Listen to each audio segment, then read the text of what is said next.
J'ai 28 ans. Vous avez 28 ans et vous n'avez jamais vu votre papa. Jamais. On va raconter l'histoire dans quelques secondes. Vous venez donc le rencontrer pour la première fois ce soir C'est ça. sur notre plateau. Après une histoire très complexe, comme il y en a souvent sur le plateau d'Il y a que la vérité qui compte. On va dire que votre papa et votre maman se sont rencontrés jeunes. Ils vous ont eu jeunes. Oui. Vous êtes certainement un enfant de l'amour parce que, voilà. Mais tout s'est pas bien passé entre votre papa et votre maman. Peut-être nous expliquer un peu ce qui se passait à l'époque, de ce que votre mère vous en a dit. Oui, au final, leur relation s'est un petit peu détériorée avant même ma naissance. Du coup, il y a eu une séparation avant que j'arrive au monde. Donc, au final, c'est la raison pour laquelle moi, je ne l'ai jamais rencontré derrière, puisque du coup, ils n'ont pas forcément gardé de bons liens après ça. Et elle n'a plus non plus eu de relation quelconque avec, quoi qu'il arrive par la suite. Donc, voilà. Donc, à la fois, vous n'avez jamais vu votre père biologique et à la fois, lui ne vous a jamais vu non plus, même toute petite. Bon, de toute façon, il ne serait jamais parti s'il avait vu ces jolis yeux de bébé à votre naissance. Mais vous avez, alors il faut le dire aussi, avant qu'on découvre votre histoire en images, vous avez eu une enfance néanmoins heureuse avec Tout à fait. Votre maman a refait sa vie avec un homme qui a été un vrai beau-père aimant pour vous. Oui.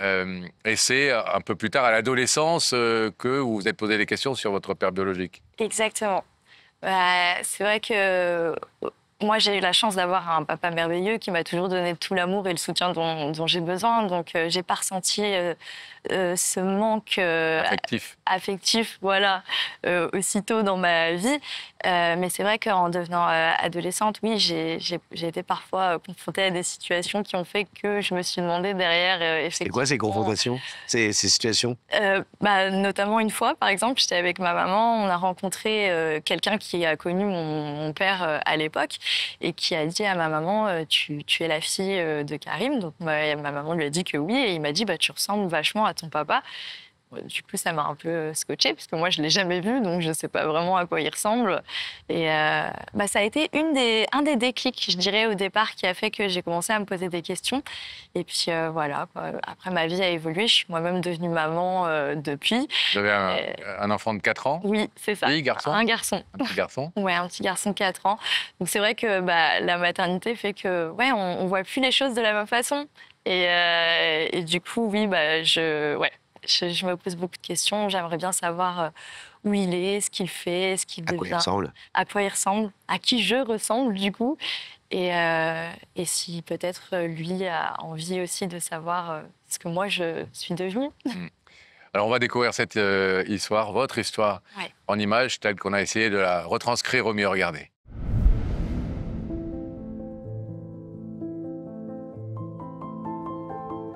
Siam, c'est le fruit d'un amour intense et fugace entre deux jeunes gens qui ont à peine 20 ans. Très vite, trop vite, sa maman tombe enceinte.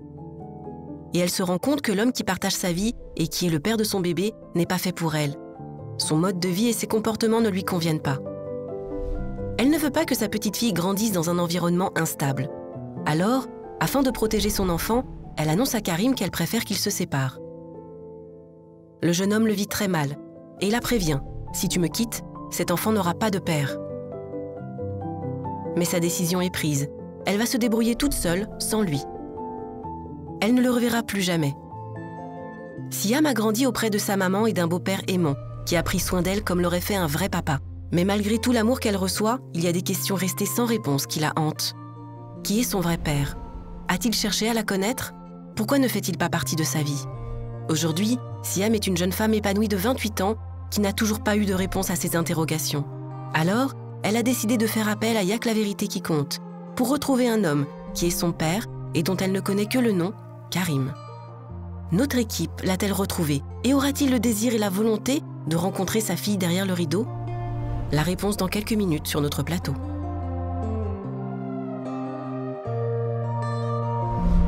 Vous avez fait appel, dit-on, dans ce sujet à Il y a que la vérité qui compte. Mais est-ce que vous avez fait auparavant vous-même des recherches? Parce que, par exemple, vous nous dites avoir rencontré un jour un ami de votre papa qui vous a dit « tu ressembles beaucoup à ton père ». Vous auriez pu essayer, par exemple, de contacter ce monsieur pour savoir s'il avait des nouvelles, s'il savait où il était? à l'époque où j'ai rencontré ce monsieur, j'étais pas forcément dans le même état d'esprit. J'étais pas encore dans l'idée de le retrouver. De faire des recherches. De faire des recherches, et merci. Et puis du coup, et puis j'ai pas forcément de contact avec lui, hein. C'est quelqu'un qu'on connaît juste de vue et qu'on avait croisé par hasard. J'aurais jamais osé lui poser la question. J'ai déjà essayé de faire des recherches de mon côté sur les réseaux sociaux, par exemple, en tapant son nom, prénom, mais comme ce sont les seules informations que j'ai à son sujet, je connaissais même pas sa date de naissance ou autre. C'est vrai qu'il était difficile pour moi de le retrouver par mes propres moyens. Et puis, du coup, j'ai découvert votre émission sur les réseaux sociaux, justement. Et du coup, je me suis dit, mais pourquoi pas moi aussi? Peut-être que je pourrais vous contacter et puis avoir... On a par définition des moyens, oui, et des gens derrière qui bossent pendant des semaines pour certains, donc des moyens humains pour retrouver, et puis les réseaux pour retrouver les gens peut-être plus facilement que quand on fait des démarches soi-même, même s'il y a les réseaux sociaux. Voilà, j'espère toujours plus efficace en tout cas, etc. Je vais vous dire une chose, après je vous poserai d'autres questions. On a évidemment identifié, nous, votre père. Ouais. On l'a retrouvé, on sait où il est, etc. On saura invité. Dans quelques instants, évidemment, on l'a invité. Donc voilà, mais mission accomplie, si j'ose dire, une fois de plus. Vous êtes, vous l'avez dit, avec votre maman et avec son mari, donc celui que vous appelez papa, j'imagine, Oui, tout à fait. qui est votre beau-père, aimant, etc. Comment prennent-ils votre démarche, alors peut-être différemment l'une et l'autre, quand vous avez dit à votre maman « je veux retrouver papa », et quand vous avez dit à papa « je veux retrouver celui qui est mon père biologique ». Oui, à vrai dire, au départ, j'appréhendais un petit peu leur réaction. Mais au final, ça s'est super bien passé. Ma maman m'a tout de suite dit qu'elle me soutenait dans ma démarche. Les deux ont trouvé ça légitime, que je vais en apprendre plus au sujet de mes origines.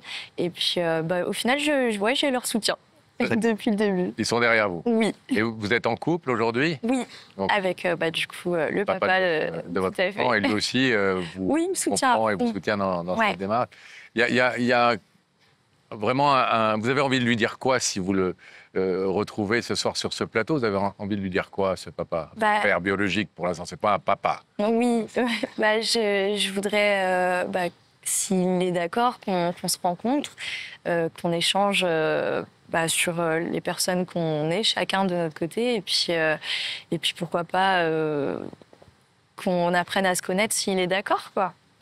C'est important pour vous de savoir qui il est, savoir comment mentalement il est, comment émotionnellement il est. Oui. Vous pensez, en quoi c'est important pour vous? Parce qu'en réalité, il était très jeune quand il a décidé, quand maman lui a dit bye-bye, j'élève ma fille toute seule. Il s'est pas battu plus que ça, visiblement. Il a accepté le choix de votre mère. Voilà, c'est son choix de l'époque et je pense que vous n'êtes évidemment pas là pour le juger. Oui. Mais c'est important de savoir ce qu'il est devenu comme homme aujourd'hui, 30 ans plus tard. Oui. Il a 50, 60 ans. Je me dis que moi, au final, ma pensée à moi a évolué. À une époque, je me disais que j'avais pas forcément envie d'en savoir plus.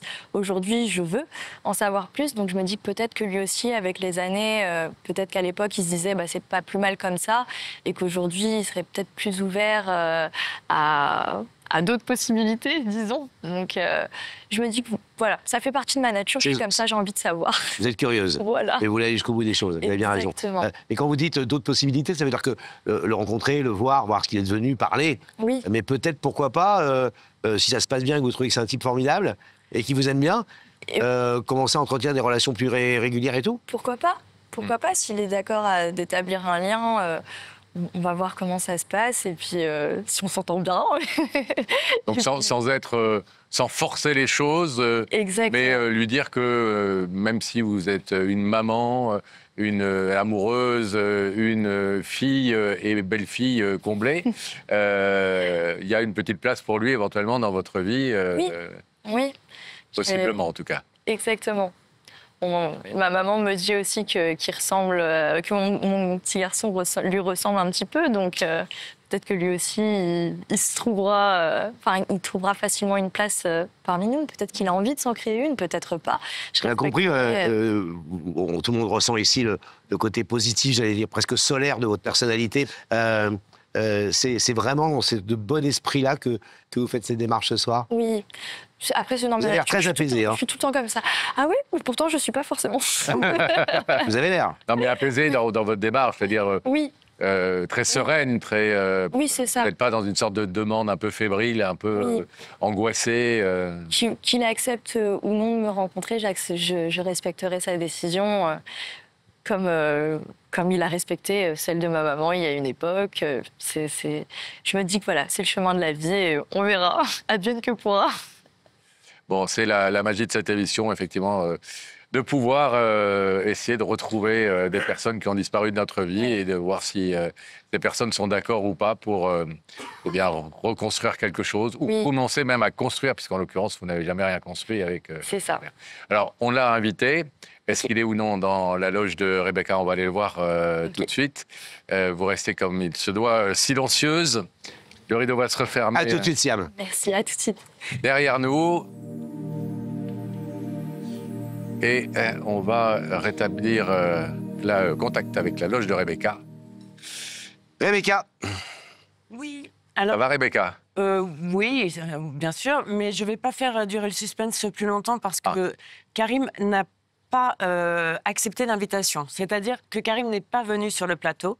D'accord. Enfin, n'est pas venu dans ma loge, mais je tenais vraiment à vous dire et vraiment à prévenir Siam que nos journalistes ont été en contact avec lui. Oui. Et qu'il n'a pas, il n'a pas senti il ne s'est pas senti le courage d'honorer cette invitation aujourd'hui, mais ce qui ne veut pas dire qu'il est hermétique au message qu'éventuellement il pourrait entendre. Et je pense que Il a donné des explications, pardon, Rebecca, sur... elles peuvent être multiples, les explications. Hein. Je ne veux pas passer à la télé, je ne veux pas passer dans cette émission. en tous les cas, non, Chacun a le droit de ça n'avait choisir. rien à voir avec l'émission, mais en fait, Il a peut-être refait sa vie, il n'a pas envie que soit exposé dès ce soir. Non, peut-être, mais en tous les cas, je pense qu'il était assez partant pour entendre le message qu'on avait à lui confier, mais en n'ayant pas forcément la force ni le courage de venir dans cette loge à côté de moi. Donc ça veut dire qu'il aurait dit à nos équipes, si je comprends ce que vous dites, que il ne venait pas, mais qu'il regardait l'émission. Exactement. D'accord. C'est pour ça que j'encourage vraiment, et je Donc crois il est que en train tous les de journalistes, nous regarder. oui, et tous les journalistes encouragent Siam à vraiment à passer son message et il l'entendra. C'est ça que je voulais dire. Bon, mais merci. C'est évidemment le droit de Karim de clair, ne pas Rebecca. vouloir venir Merci. sur le plateau. On va rouvrir le rideau, si vous voulez, bien en régie. et retrouver Siam. Bon, mon petit bouchon. On n'aime pas cette situation.